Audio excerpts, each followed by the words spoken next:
So you've been hitting fat loss and you've seen some pretty good progress, but that lower belly fat just won't fuck off. You're clearly doing something right. You're losing body fat in a deficit, hitting your training, hitting your steps, hitting your cardio. But chances are you're missing these 5 techniques that I'm gonna cover in this video. I'm Charlie. I've coached over 500 lads through this exact wall. And I know what separates the lads who get to single digit body fat levels versus the ones that get stuck at 15% body fat forever. But before we get into the techniques, you need to actually assess where your body fat levels are currently at. Most lads think they're leaner than they actually are. That's why they stop cutting too early. So I'm going to show you a real world example of my one-to-one client Jack. When Jack started with me, he was 105 kilograms, and when he finished and done his photo shoot, he was 85 kilograms. Let me start with photo 1. This was Jack when he started, 105 kilograms at 5'11". His physique was soft, no definition. It's a pretty classic starting photo. Photo 2 is Jack at around 91 kilograms, and he's sitting here around 17 to 18% body fat. This is where a lot of guys typically get stuck. They look half decent in a t-shirt, they're starting to see a bit of outline of their abdominals, but they haven't got that lower belly fat gone. A lot of you guys watching this video will be stuck here and thinking you're at 13 or 14% body fat.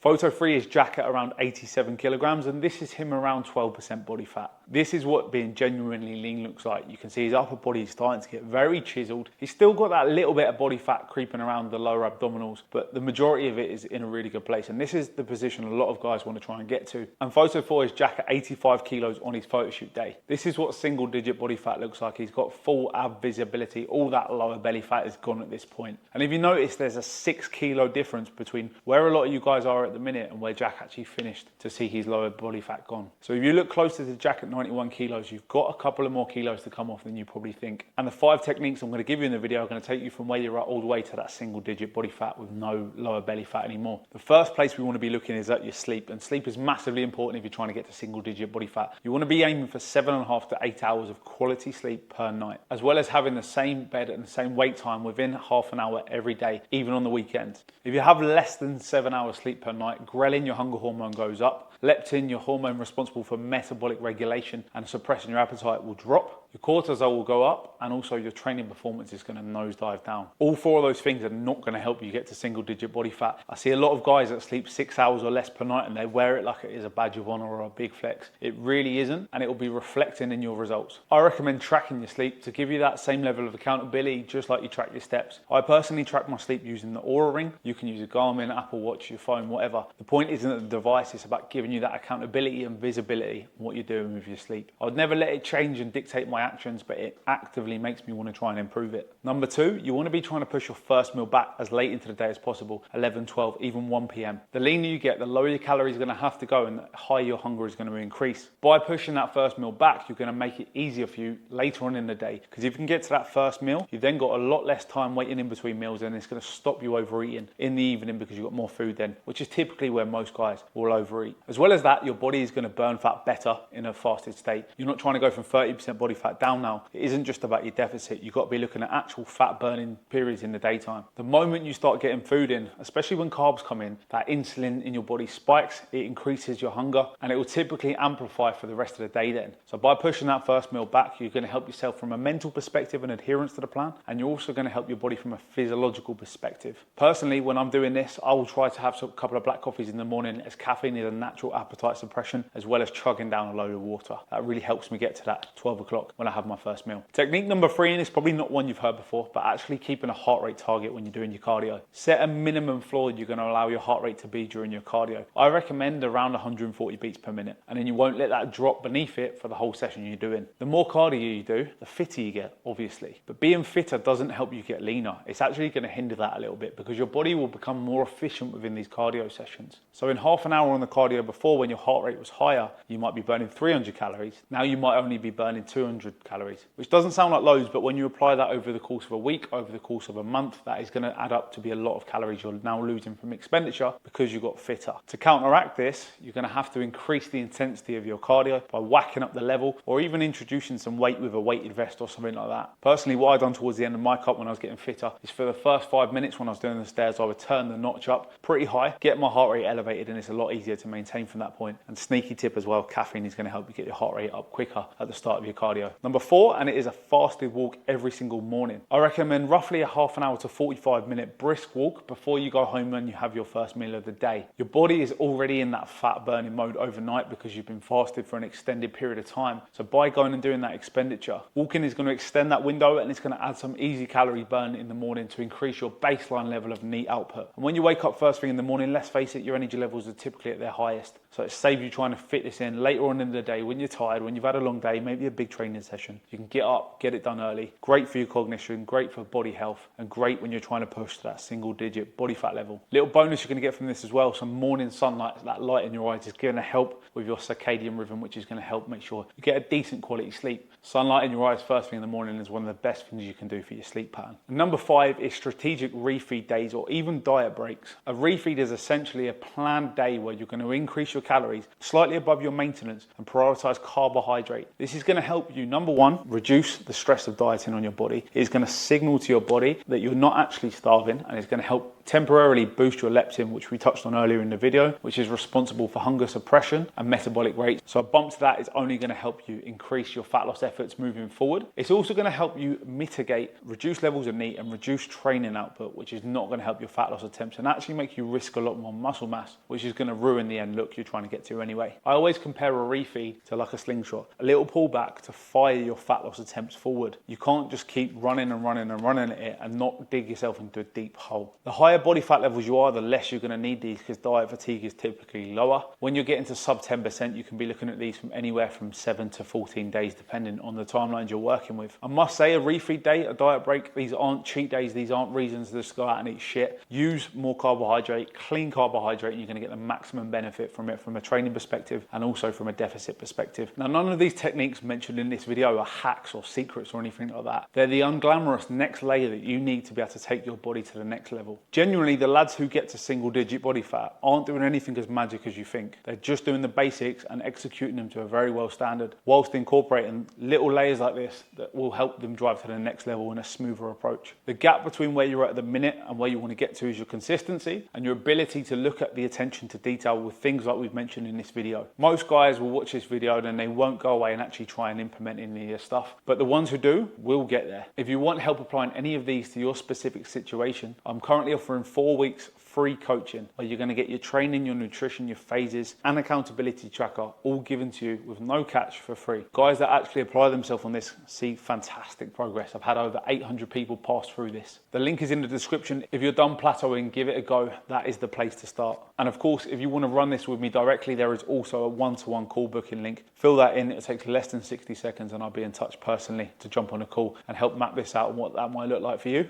But thank you for watching. Make sure you give that video a like. It really helps out. And drop me a subscribe if you want more videos like this showing you what actually works in the real world. Thank you for watching, lads. See you in the next one.